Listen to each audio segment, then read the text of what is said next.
என்ன மாமா இங்க உட்கார்ந்திருக்கீங்க?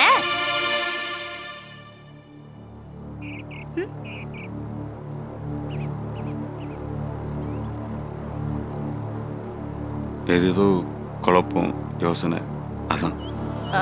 நம்ம வீட்டு குழப்பமா இல்ல ஊரார் வீட்டு குழப்பமா? இல்ல இப்பெல்லாம் நீங்க மத்தவங்க வீட்டு பிரச்சனைக்கு சேர்த்துல கவலைப்பட ஆரம்பிச்சிட்டீங்க. அதான் கேட்டேன். அன்னைக்கு கூட தான் பேசி வாங்கிட்டேன். சும்மா இருக்கியா?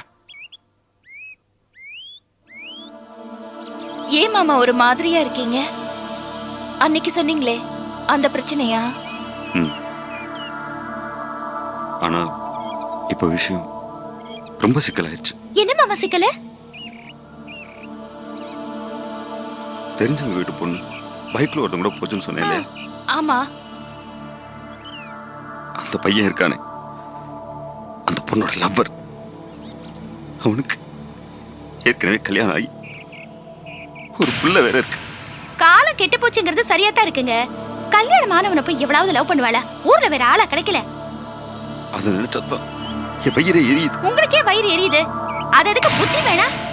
சம்பந்தம் இல்லாம நீங்க கவலைப்படுறீங்க. எவன் எக்கேடு கெட்டு போனா நமக்கு என்ன வந்துச்சு? போடும். தனு, அவங்க குடும்பத்தை பத்தி தெரிஞ்சா நீ இப்படி எல்லாம் பேச மாட்டேன். ரொம்ப கௌரவமான குடும்பம். அவங்க அப்பா மான மரியாதைக்கு கட்டுப்பட்டவர்.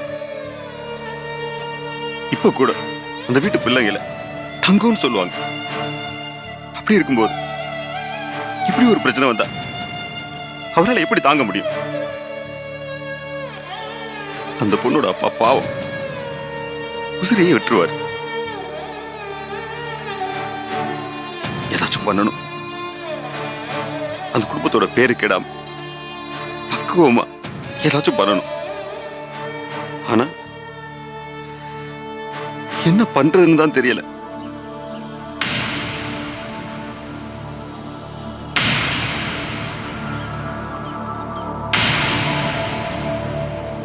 ஏன் மாமா,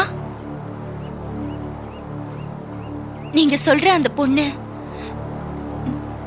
நம்ம விஜயா?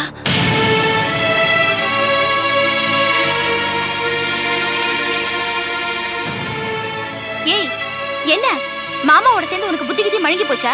நம்ம விஜய் எதுக்காக அப்படிலாம் பண்ண போறா? நம்ம வீட்டு பிள்ளைகளுக்கு அந்த மாதிரிலாம் எதுவும் தெரியாது, தெரிஞ்சுக்க. நீ இப்படி எல்லாம் கற்பனை பண்றதா எனக்கு கோவம் வருது தெரியுமா? விஜய் அப்புறாடி பாவம், என்ன நினைச்சிட்டு இருக்க நீ? விஜய் பாவம் தான். அவளை பாவம்னு சொல்ற நீ, அவன் மேல நம்பிக்கை வச்சுக்க நாம எல்லாருமே ரொம்ப பாவம் தான். மாமா, ஆமா சார், நீ சந்தேகப்பட்டு கேட்டது உண்மைதான். அன்னைக்கு இன்னைக்கும் நான் கவலைப்பட்டது